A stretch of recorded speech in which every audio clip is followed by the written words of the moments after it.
Nous sommes dans la municipalité d'Apolo, dans l'Amazonie bolivienne, à la frontière avec le Pérou. Cette femme pleure car son mari est accusé, comme d'autres habitants, d'avoir participé à une embuscade contre les forces d'éradication de feuilles de coca avec l'aide de trafiquants de drogue péruviens. Le 19 octobre, 4 militaires ont été tués. C'est la première attaque de ce genre depuis l'arrivée au pouvoir du président Evo Morales, un ancien syndicaliste des cultivateurs de coca. Je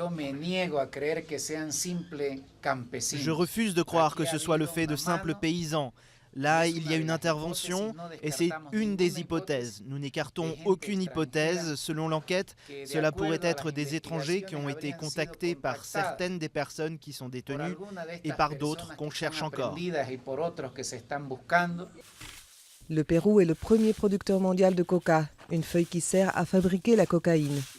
Les fabricants exportent une partie de leurs marchandises par la Bolivie.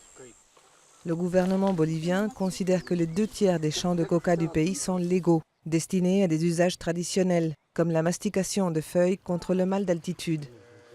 Depuis les années 80, l'armée arrache les plantations illégales. Mais pour les femmes d'Apolo, la coca est le seul moyen de subsistance. Nous ne sommes pas des voleurs, on vit de notre travail en cultivant de la coca. C'est de cela qu'on vit et qu'on peut élever nos enfants. La coca sert à tout, à nous habiller, à payer les études de nos enfants. Aux alentours d'Apolo, sur 500 hectares de coca, la moitié est considérée comme légale. La plupart des paysans ont accepté l'arrachage de leurs plantations, sauf sur 80 hectares, où se trouvent toujours des récalcitrants.